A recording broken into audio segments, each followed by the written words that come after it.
Right now, it's time to talk sports with DP, brought to you by kbear.com. Every day, check into kbear.com so you don't miss anything. Like yesterday, you would have been able to get your Motley Crue tickets for only $10. What? Did you check into kbear.com? Not only could you have bought them before they went on sale, but at a discounted price. DP, the Denver Broncos, the Seattle Seahawks square off Sunday. The Super Bowl crown is up for grabs. What? And the Seahawks faithful, known as the 12th man, will they be out in full force for the Super Bowl? Who? They'll be out in full force. I just don't know if they're going to be out in full force in New York City. I was going to say, is anybody in full force in New York City right now? Well, everybody actually is. The people in New York. There's insanity to what happens when you take. There's no insanity, DP. I talked to a friend of mine in New York this morning. Where are you right now, DP? I'm actually sitting on the cusp of New York City. Okay. Sitting on the cusp? Right on the cusp. The cusp. What does that mean? What does that mean? On the cusp. On the cusp. He said that he is working on Super Bowl Boulevard, and he said that nobody is really caring about this. And he said there are no out-of-towners hardly at all showing up on Super Bowl Boulevard yet. And he says it seems like a big bust so far. Well, DP's there. Let's ask him.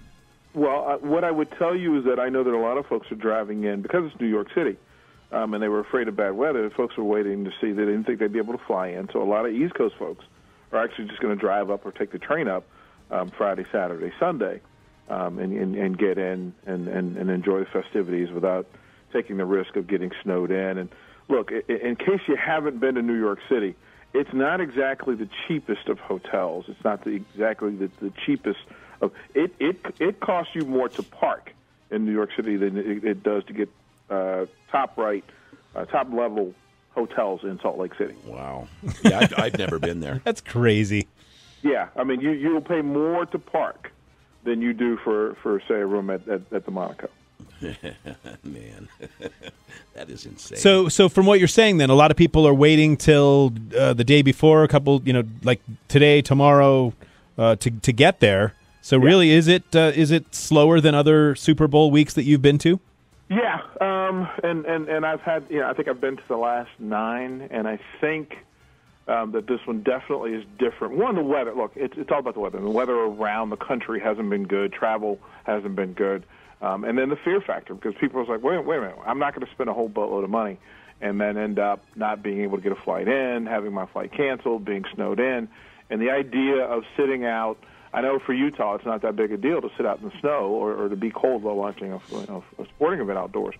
But for most folks for the Super Bowl, the reason why you go is the social agenda, and it's good for everything else about the Super Bowl. Just the game presentation itself. People don't want to sit in 25 to 35 degree weather to watch football games. Well, that's what I was going to say, is that this is not like your average game. I mean, go back to even the NFC Championship game. You're in Seattle. You have rabid fans. You watch those games where the guys have no shirts on. It's 20 below. They don't care because they're a rabid fan. That's not the Super Bowl crowd. It's not the rabid fan shirtless with the things, their face painted. That's not that crowd. No, because one, I mean, it's not convenient. It's not local. Those guys can make that trip on a game, on a game ticket alone and a tank full of gas. That's not the case with traveling across the country from Washington State or from Colorado to New York City. That's just, I mean, again, the things that you would normally do in those towns and in those states, you cannot do when it comes to New York City, getting, a quality hotel room, ending up understanding the difference between New York and New Jersey and getting to East Rutherford. It's just not that simple, and it's certainly not cheap. I want to comment on the Look at Me crowd that goes to the Super Bowl. And they love... Hey, easy. They love... What are you wearing? They love their apparel to be seen in. But they only want us to be seen for a short period of time in that winter garb, and then they want to take it off and then be seen in what's underneath it. And when it's that cold, they never get to start, taking layers off and get down. Or if they do, then they're freezing their butts off. So it kind of wreaks havoc on the whole look at me attitude. Well, I mean, and those are different. Those are different people. I mean, look, the Super Bowl is entirely about look at me people. And being a card carrying member of that club, I certainly understand it. Yeah.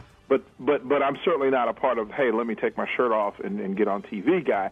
I don't understand those people at all, because that takes a different kind of, antifreeze and liquid courage that I just simply don't possess. 18,000 tickets up for grabs yesterday. Is that surprising? No, cost-wise. And again, they priced up because it's New York City. Nothing. I mean, look, you can't go see a Broadway play for $300, let alone NFL Super Bowl. So New York pricing has taken effect. It's priced out some folks, the core group of fans who have to come all the way from the West Coast. And we're talking about, Washington State and Colorado. We're not talking about Atlanta or Philly or D.C. You're talking about folks that need to get to New York City. And again, a cheap hotel in New York City is $220. Wow. So you're talking about flights, getting into New York City, staying there for a couple of days. So the people that can get there locally, can get there quickly in a matter of days from the East Coast, are going to do that. Nobody is going to go in and spend 7 days, the usual 7 days in New York City. That's going to cost your child a year's tuition. Yeah. The game. Seattle Seahawks cornerback Richard Sherman is saying that Denver Broncos quarterback Peyton Manning does not have arm strength, and he throws nothing but ducks.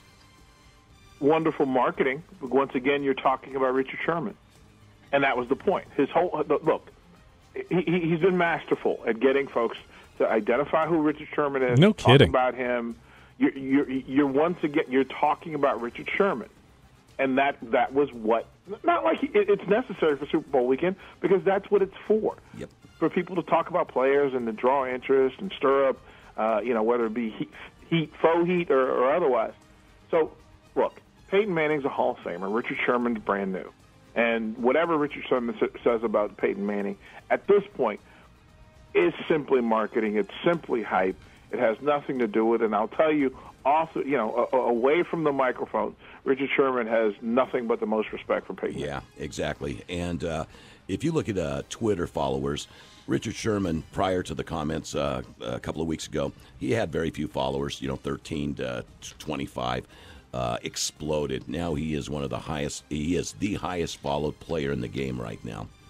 Yeah, I mean, and I wouldn't dare say it was intentional, but it's certainly not something that he's running away from. Yeah, he's like, that was the best mistake I ever made. Well, I mean, again, I for a Stanford guy that understands marketing, I would almost bet that it wasn't a mistake. Yeah, and then I wonder, too, if he's now hired a marketing machine to tweet for him. Yeah, say some crap about Peyton. Well, the Stanford guy can tweet for himself, and I'm sure he doesn't have any problem doing it. But look, it's about drawing attention, whether it be to the game, to cover. And I'll tell you this, it's been masterful for him to pull all the attention away from Russell Wilson and Marshawn Lynch and Pete Carroll. He's taken away the focus, he's taken away the bright light, and he's giving this young, inexperienced Seahawks team a chance to grow in the environment. I understand, normally this thing would be too big for all of them, but Mr. Sherman has done a wonderful job of drawing the attention away from everything other than himself. And that, I think, actually helps his ball club. Oh, yeah, I would have to agree with that completely. Yeah. So I mean, obviously, we're talking about everything else other than the game. Yes. Now, there's prop bets, there's the weather, there's the expense. Is anybody there? What a joke? Did the NFL do the right thing? Putting it there in the cold, in the snow. But let's get past all that. There's a game Sunday. What's going to happen, bro? Well, and again, I tell people that I can only give you this from my own perspective and give you a different way to look at the game. And people are talking about, number one offense versus number one defense. But you have to understand that the game isn't going to be decided by Denver's offense versus Seattle's defense. The game will be decided by the opposite. The game will be decided by Seattle's offense versus Denver's defense. So in other words, you're saying we know what to expect the other way, but what are we going to get when we look at Denver's defense compared to Seattle's offense? That's going to be the push is in Seattle's defense will do some things to the Denver offense. It'll take away a few possessions. It'll take away a few offensive wins. But Peyton's going to find some success. And I was going to say, we know that historically that Peyton will find 2 scores, maybe 3 on a bad day to get himself in there. He'll throw a pick or 2, and that'll be fine. But look at what happens when Marshawn Lynch and Russell Wilson and that offense, whether it be Percy Harvin, who's supposed to be a little bit healthier, whether it's Golden Tate, who's going to make Baldwin, who's going to make plays for Seattle on that side of things against a Denver defense that's missing its best player, has had problems stopping the run. They did a better job against New England, but that New England's run offense is not Seattle's. And then what happens with the veteran secondary, guys that know Champ Bailey and company, the guys that know how to move around, what will they show Russell Wilson, and can they trick the young guy into making mistakes that end up costing them? To me, that's the better way to watch this game. Yeah. Interesting, yeah. And I look too with with Peyton Manning, and everybody talks about what he does and what he's capable of. With 2 weeks to prepare for a team, does that change anything, or is he still going to be the same guy? Well, I mean, Peyton is Peyton, and look, 2 weeks to look at situation and being familiar. And I listened to an interview of him saying that, well, what I like about the 2 weeks is that it allows me to recall.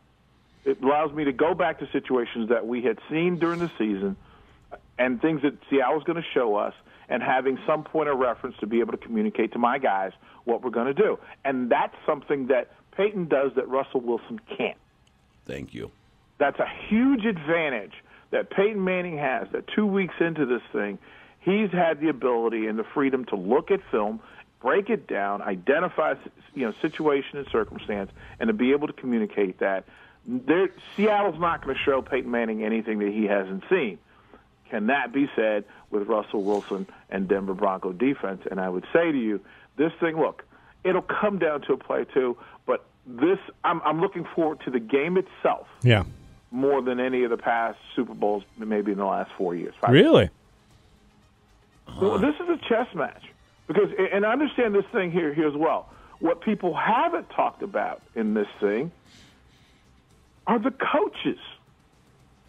I've never been a part of a Super Bowl where the coaches have been less part of the discussion of what's going to happen in this thing. The schemes, the coordinators haven't been talked about. They've been talking about Richard Sherman and Peyton Manning, but you haven't talked about Pete Carroll and Mike Fox. I don't understand. Understand something. Foxy has been there before. He coached the Carolina Panthers. He's been there before. He knows the potholes. He knows the detours. He knows the distractions. Pete Carroll, yeah, you've been to college, championship games and such, and that matters. But I'm on the fence of saying, if one of these coaches is going to pull a bonehead move simply to show what a great coach he is, that falls simply in the camp of Pete Carroll. And Pete Carroll is also the one who may make a mistake by doing whatever he does, and that means freaking out if he's behind with time running out, to make a bonehead move like DP's saying of either one of the coaches, that all of a sudden he's the talk of the game of how he messed up by that one decision.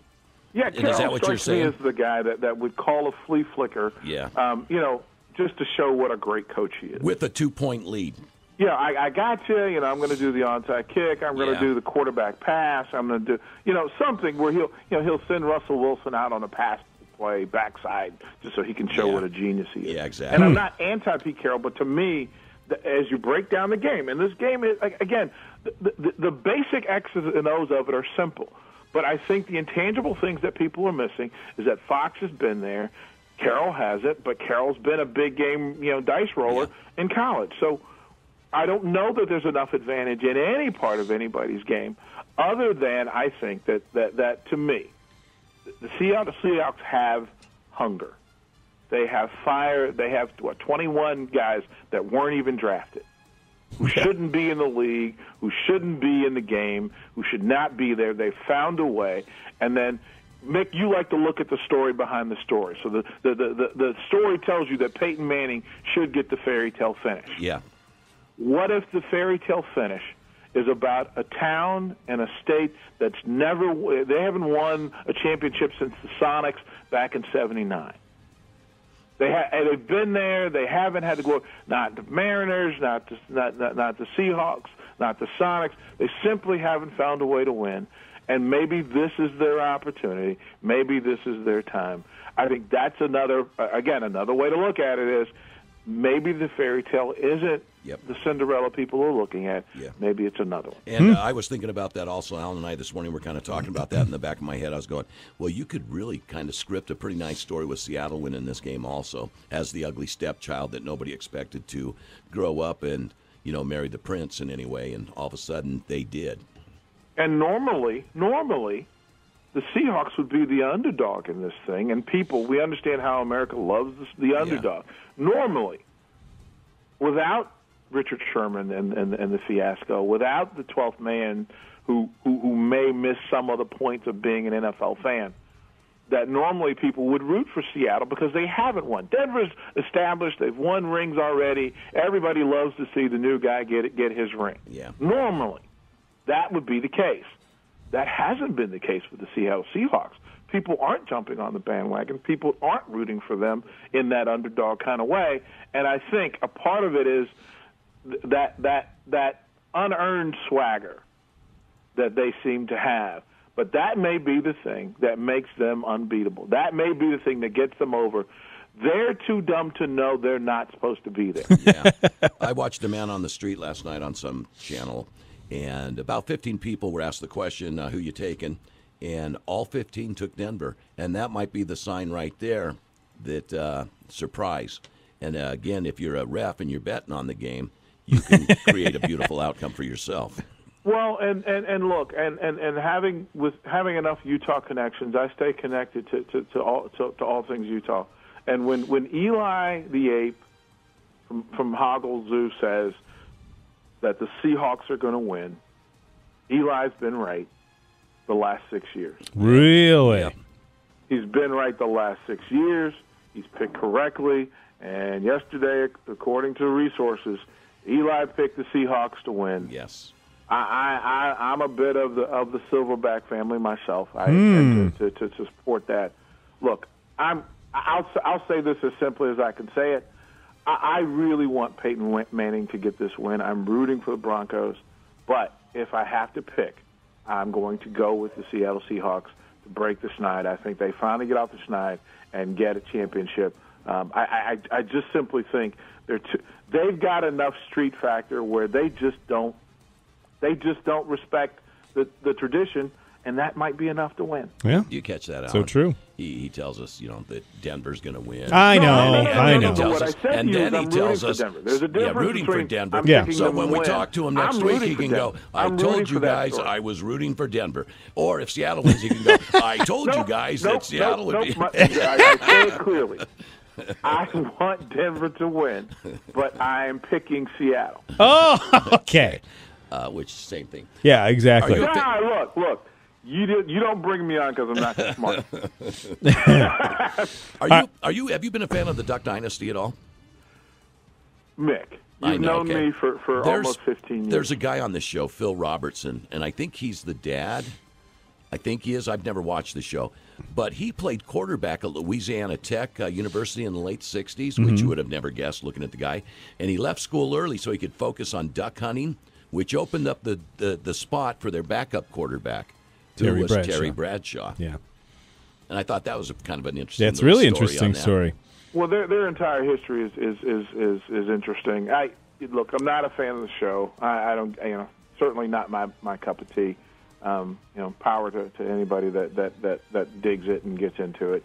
I would never begrudge anybody that. But yeah, he was a pretty good athlete, and Bradshaw has said himself that he was talented and he's proud of him. So. It kind of reminds me of Bill over at the club, playing for the Chicago Bears and on the bench behind Gale Sayers and Piccolo. Yeah, no kidding. I was like, really? You were on the bench behind them? That's cool. Pretty cool. Hey, and speaking of history, the name going up into the rafters at the Energy Solutions Arena tonight with Jerry Sloan being honored. Any thoughts on that? Let me say this about Mr. Sloan. In my time there in Utah, and being an outsider for the first days of being there, and I walked into a practice, and I was kind of standing off to the side, just kind of getting a gauge for how things worked. And Jerry Sloan walked up to me and introduced himself.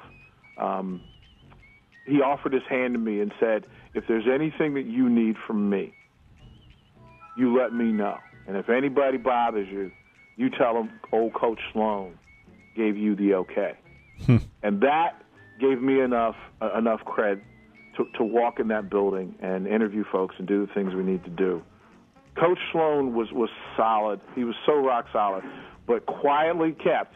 Might be one of the funniest people on a one-to-one that I've ever been around in sports. Jerry Sloan, to me, is everything good about coaching. And if I was there, I would stand and applaud with everybody else. Coach Sloan is worthy, and everything good is Jerry Sloan. Right on, man. Amen to that. Very cool. Thanks, man. Thanks, DP, and good luck with your party this Sunday. And stay warm. You staying warm is everything. Yes, it is. Yeah.